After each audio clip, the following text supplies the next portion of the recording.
Muchas gracias, Tommy. Bueno, tenemos, como decíamos, ¿no?, jefes de Estado, representantes, funcionarios públicos de gobiernos que están en búsqueda justamente de esta situación para que las vacunas lleguen a todo el mundo. Pero parece que no todos están de acuerdo con esta liberación de las patentes para las vacunas. Y por eso ahora presento a Martín Campos Witzel, que nos va a ampliar la información. Muy buenos días, Martín. ¿Cómo estás? Contanos. Buen día, Laura. Sí, la verdad es que quienes van a estar en contra de tal medida, ¿no? Quienes pueden perder rentabilidad al respecto. La primera en pronunciarse fue Pfizer, la farmacéutica norteamericana, quien no es la que más tiene para perder, sino su socio BioNTech. El presidente de Pfizer se mostró en contra de la suspensión temporal de las patentes. En cambio, sugirió acelerar su producción en las plantas existentes. El presidente Albert Bourla dijo que rechaza la propuesta apoyada por Estados Unidos para suspender temporalmente las patentes de las vacunas contra el COVID y más bien sugirió acelerar su producción en las plantas existentes. En una entrevista con la Agence France Presse, Bourla afirmó que su empresa, que desarrolló una vacuna junto con la alemana BioNTech, no está para nada a favor del llamado estadounidense de levantar las patentes que protegen el medicamento contra el COVID. El gobierno de Estados Unidos sorprendió al mundo en la víspera al anunciar que apoyaría el levantamiento de las patentes de las vacunas anti-COVID anteayer y recibió de inmediato el apoyo muy entusiasta de la Organización Mundial de la Salud. El jueves, la presidenta de la Comisión Europea, Ursula von der Leyen, había dicho que la Unión Europea estaba lista para discutir formas de garantizar que las vacunas lleguen rápidamente a todos los rincones del mundo, pero Angela Merkel fue la primera en pronunciarse en contra de esta ruptura del consenso que había hasta ahora entre Estados Unidos y la Unión Europea en contra de liberar las patentes. Pero ahora Estados Unidos ya mostró su apoyo en la Organización Mundial del Comercio.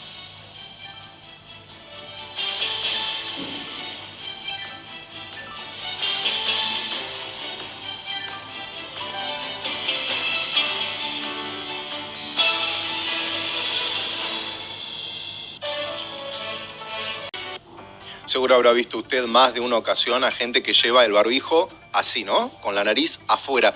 Por esto podés ir detenido en Filipinas. Esa es la nueva medida que ordenó el presidente polémico Rodrigo Duterte Roa, que dijo así de claro, va detenido. En un momento en que Filipinas tiene dificultades para contener el brote de coronavirus, el presidente Rodrigo Duterte ordenó a la policía detener a aquellas personas que no lleven el tapabocas de forma correcta, incluidos quienes lo usen por debajo de la nariz. Específicamente, el jefe de Estado lanzó esta nueva directiva después de una reunión del grupo de trabajo sobre el COVID-19, según un video transmitido por sus servicios anoche, y en el que se ve que todos llevan tapabocas, a excepción del propio presidente. Desde que se reforzaron las restricciones en la capital y las provincias vecinas a fines de marzo, debido a un brote de casos de coronavirus, miles de personas fueron sancionadas por violar las normas establecidas. Tras la muerte de un hombre que, por violar el toque de queda, fue obligado a realizar un centenar de flexiones por la policía, el Ministerio de Justicia y el jefe de la policía instaron a los agentes a imponer multas o servicios comunitarios en lugar de detenerlo, porque murió una persona. Sin embargo, el presidente polémico Duterte sostuvo que los policías deben mostrarse intratables con las personas que llevan mal el barbijo. Insistió.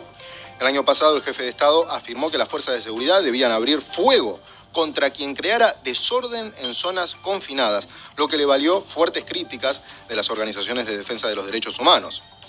Desde el inicio de la pandemia, Filipinas contabiliza más de 1,08 de casos y se acerca ya a los 18.000 muertos a causa de esta enfermedad en las 7.000 islas que componen este país asiático, Filipinas.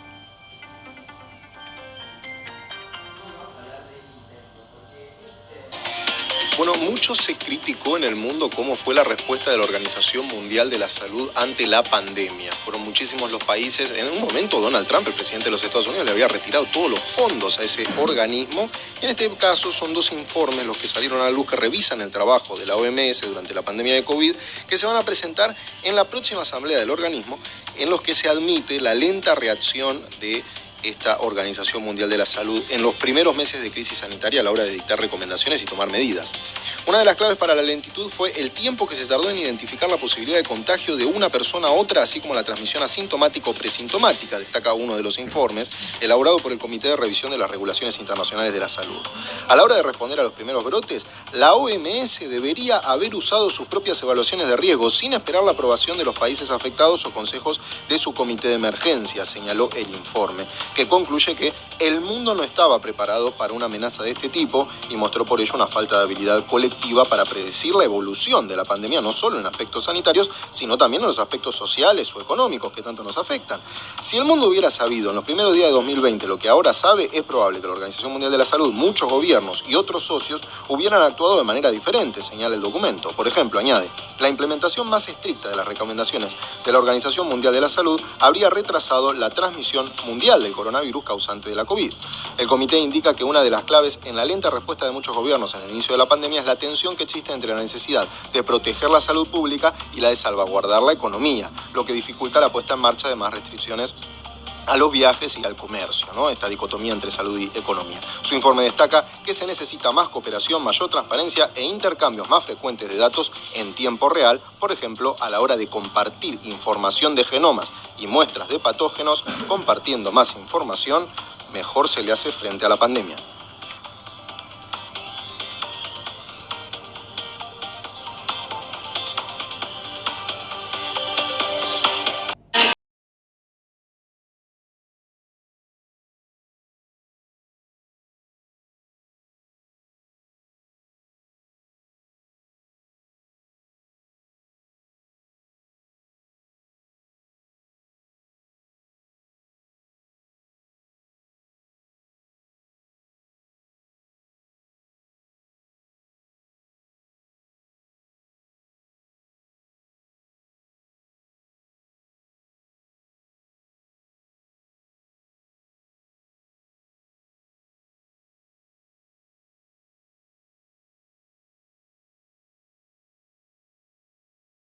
Migratoria en la frontera occidental de Venezuela junto a Colombia. Colombia fue quien decidió ahora otorgar un estatus temporal que protege a los migrantes venezolanos, abriéndose el registro para los migrantes venezolanos que quieran legalizar su permanencia en ese país cafetero. La idea es pasar de la asistencia humanitaria a la integración laboral y social. Migración Colombia espera haber recibido hasta final de año las solicitudes de 800.000 inmigrantes venezolanos, un poco más del 45% del total de venezolanos que se encontraban en el país hasta el 31 de enero de 2021, la fecha límite para poder postular. El Estatuto Temporal de Protección, ETP, ese es el nombre, contribuirá a normalizar la situación y a proteger los derechos de los migrantes. Es la convicción de la canciller de Colombia, Claudia Blum, como lo expresa en la página de la presidencia, en donde agrega que con el registro migratorio que se deriva del estatuto, existirá una planeación adecuada de las políticas públicas para su atención e integración. Asimismo, será posible focalizar mejor la cooperación internacional. En Colombia, el 56% de los venezolanos, es decir, casi 1 millón, tiene una condición migratoria irregular. Ante esa realidad, el statu quo no es una opción. Tampoco lo es cerrar los ojos y pretender que no existen. La visibilidad y la regularización de todos los venezolanos que viven en el país es la única salida para que la migración sea ordenada, responsable y segura, según dijo la ministra de Relaciones Exteriores, Claudia Blum. Pero la fecha del inicio de este gran proyecto humanitario del gobierno del presidente Iván Duque coincide con estas protestas masivas en Colombia, empañadas por la violencia. ¿Afecta esto de alguna forma a los venezolanos o al plan mismo? El estado de convulsión en las grandes ciudades no altera de ninguna manera el interés de la mayoría de los venezolanos de lograr una estabilidad legal en Colombia, dicen desde el gobierno cafetero.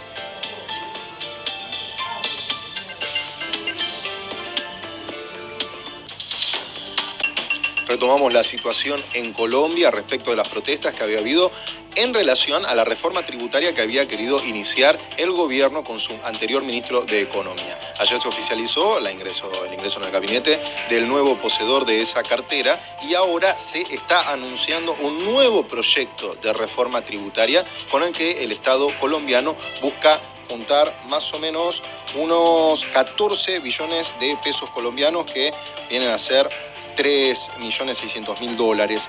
Este nuevo proyecto que trae el nuevo ministro de Finanzas a partir de, después de que pasaran estas protestas masivas y la oposición de los legisladores que obligaron a retirar el proyecto de ley anterior. Los impuestos temporales y permanentes garantizarán la continuidad de los programas sociales y la estabilidad financiera, dijo en una entrevista José Manuel Restrepo, el nuevo ministro, quien hasta principios de esta semana era el ministro de Comercio, ahora pasó a Economía. Los manifestantes en las manifestaciones antigubernamentales a nivel nacional, que marcaron su octavo día ya el miércoles, han ampliado sus demandas para incluir acciones del gobierno para abordar la pobreza, la violencia policial y las desigualdades en los sistemas de salud y educación.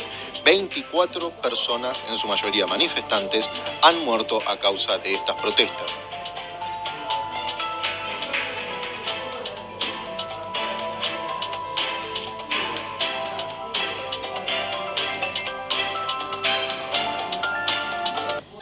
Y la siguiente imagen se viralizó en todo el mundo, tiene que ver con la reina Máxima de Holanda, que se quebró en un acto oficial. Vamos a ver estas imágenes.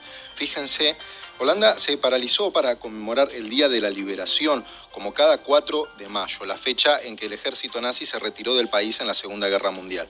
Se recuerdan tanto a las víctimas de la propia guerra como a las del Holocausto.